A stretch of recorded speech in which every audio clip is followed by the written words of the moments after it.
آج کے میرے پیغام دینے کا مقصود یہی ہے، ہماری سب سے بڑی طاقت خدا کی قسم اتحاد اور تعلیمات نبویہ سے محبت۔ ہمارا کوئی بچہ اردو پڑھے بغیر نہ رہے، قرآن کریم پڑھے بغیر نہ رہے۔ جب ہمارے بچے اور بچیاں اردو پڑھے ہوئے ہوں گے، انشاءاللہ کتابیں پڑھیں گے، وہ بزرگوں کے واقعات پڑھیں گے، حضرت جیوں کے واقعات پڑھیں گے، اور ان کو دیکھ کر کے اپنی زندگیاں گزارنے والے بنیں گے، جن کے سامنے اپنے بڑوں کی زندگیاں نہیں ہوتی۔ یاد رکھو، وہ قوم بھٹک جاتی ہے، در در کی ٹھوکروں میں آ جاتی ہے، اور وہ کبھی قوم وہ ترقی نہیں پا سکتی۔ اس لیے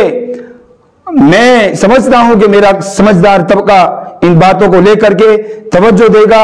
اور انشاءاللہ اپنے اپنے دائرہ کار میں وہ اتحادی اعتبار سے شکلیں بنائیں گے، صورتیں بنا کر کے اپنی قوم اور اپنے قوم کے بچوں کو ایک بہترین سسٹم دے کر جائیں گے، جس سے ہمارے بچے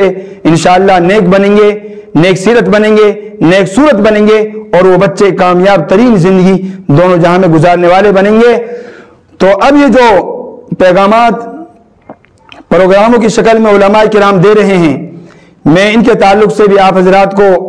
یہ متوجہ کروں اور آپ حضرات سے درخواست کروں کہ آپ کے علاقے میں، آپ کے قریب میں، قرب و جوار میں جہاں بھی کوئی پروگرام علماء کا طے پائے، آپ اس میں اپنا قیمتی وقت نکال کر کے یاد رکھو، قیامت کے دن ان چیزوں کا انشاءاللہ اجر آپ پاؤ گے۔ اس وقت میں پچھتاؤ گے، کاش میں سارے پروگراموں میں جن کو میں ویلیو نہیں دیا کرتا تھا، قیمت نہیں دیا کرتا تھا، اور جن کی کوئی حیثیت نہیں سمجھا کرتا تھا، کاش ان سارے پروگراموں میں شریک ہوتا تو آج میرا مقام اور مرتبہ کچھ اور ہوتا۔ تو ہمارے حلقے میں بہت سارے پروگرام ہیں۔ ایک 19 تاریخ کو بھی پروگرام ہے یہاں بی بی پور میں، بی بی پور کے اندر بڑی مسجد کے اندر، وہاں علماء کرام بہت بڑی تعداد میں تشریف لائیں گے۔ اسی طریقے سے اس کے بعد چاؤنڈی مدرسے میں، حلقہ چاؤنڈی میں ایک پروگرام ہے 27 تاریخ کو، اس میں بھی علماء کرام بڑی تعداد کے اندر تشریف لائیں گے، اور ایک صحیح رخ، صحیح تصویر، تعلیم اعتبار سے کارگزاریاں ہوں گی، اور وہاں ہم اپنے عزائم لے کر جائیں کہ قوم و ملت کے اعتبار سے کوئی نئی تصویر ہمارے نئی نسل کے سامنے آ جائے، تو کامیاب چیز، کوئی کامیاب مکتب، کوئی کامیاب مدرسہ وجود میں آ جائے، تو یہ ہماری آنے والی نسلوں کے لیے کامیاب ترین پہلو ہوگا۔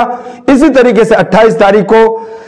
جیوانہ مدرسے میں، عیدگاہ والا جو مدرسہ ہے، اس مدرسے میں حضرت مولانا بحر الاسلام صاحب کی قیادت میں اور ان کی نگرانی میں ایک بہت بڑا پروگرام ہونے جا رہا ہے۔ یہ بھی ہماری قوم کے لیے انشاءاللہ کار خیر کا ذریعہ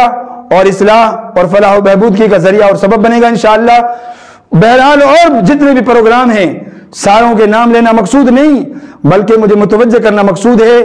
شریک ہوں، علماء کی زیارت کرنا بھی عبادت ہے۔ اللہ ہم سب کو دونوں جہاں میں کامیاب ترین زندگی عطا فرمائے۔ وآخر دعوانا ان الحمدللہ رب العالمین۔ جزاکم اللہ خیرا واحسن الجزاء فی الدارین۔